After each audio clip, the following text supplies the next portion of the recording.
এবং বিভিন্ন জায়গায় আমরা দেখেছি যে সরকার দলীয় যারা নেতাকর্মীরা আছেন তারা জাতীয় নাগরিক পার্টি এনসিপিকে তারা বাধাগ্রস্ত করার চেষ্টা করেছেন।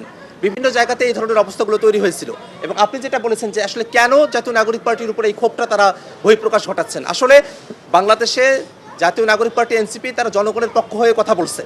বিএনপি সরকার গঠনের পরই তারা গণভোটের যে রায় সেখান থেকে তারা চ্যুত হয়ে গেছে এবং তারা জনগণের সাথে প্রতারণা করছে।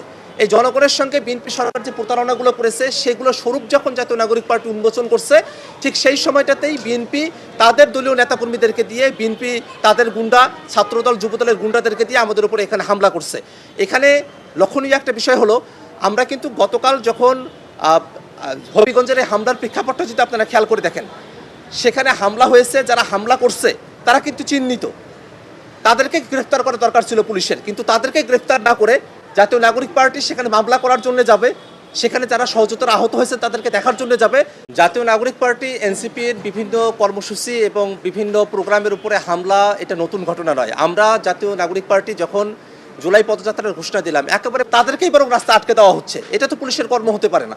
পুলিশের কাজ ছিল অবশ্যই যারা হামলা করেছে তারা ভিডিও প্রকাশ করছে, আপনারা দেখেছেন যে তারা ফেসবুকে এসে নিজেরা নিজেদের হামলার ভিডিওগুলো দিচ্ছে এবং সেখানে উল্লাস প্রকাশ করছে যেন বা তারা একটা বীরত্বের মধ্য দিয়ে গিয়েছেন এবং তারা আসলে এর মধ্য দিয়ে তাদের সিনিয়র নেতৃবৃন্দের কাছ থেকে দলীয়ভাবে তারা রিওয়ার্ড চান এবং তাদেরকে হয়তো সেভাবে রিওয়ার্ডও দেওয়া হচ্ছে।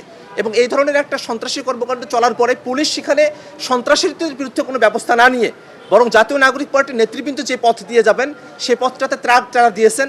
সেখানে তারা বিশাল বড় পুলিশের বাহিনী নিয়ে এসেছেন, সেখানে তারা মহড়া দিয়েছেন এবং আমরা দেখেছি যে পুলিশের যে বাহিনী তার পিছনেই ছাত্রদল এবং যুবদলের যারা গুন্ডারা আছেন তারা অস্ত্রশস্ত্র নিয়ে সেখানে দাঁড়িয়ে আছেন। সেখানে ছাত্রদল যুবদলের গুন্ডারা অস্ত্রশস্ত্র নিয়ে মহড়া দিচ্ছেন। এই সময়টাতে জাতীয় নাগরিক পার্টি এনসিপির হাতে কারো কাছে কোনো অস্ত্র নাই, তারা যাচ্ছে নির্বিবাদীভাবে এবং তাদেরকে ঠেকানোর জন্য পুলিশ আছে, ট্রাক রাখা হয়েছে, ছাত্রদল যুবদল তারা সেখানে অস্ত্রপাতি নিয়ে তারা মহড়া দিচ্ছে। এই ধরনের একটা সন্ত্রাসী পরিস্থিতি যখন তৈরি করা হয়েছে তখন সাংবাদিক হিসেবে আপনাদের কর্তব্য হচ্ছে এই ধরনের কর্মকাণ্ড সন্ত্রাস যারা বাংলাদেশের উপর চাপিয়ে দিচ্ছে তাদের বিরুদ্ধে আপনাদেরকে জবাবদিহিতার আওতায় নিয়ে আসা, গ্রেফতার করা এবং বাংলাদেশে আসলেই সুষ্ঠু একটা গণতন্ত্র যদি অবশিষ্ট থাকে সেজন্য ভয়েস রেজ করে আপনাদের বিস্ফোরণ ঘটানো হলো, সেখানে বোমা বিস্ফোরণ ঘটানো হলো।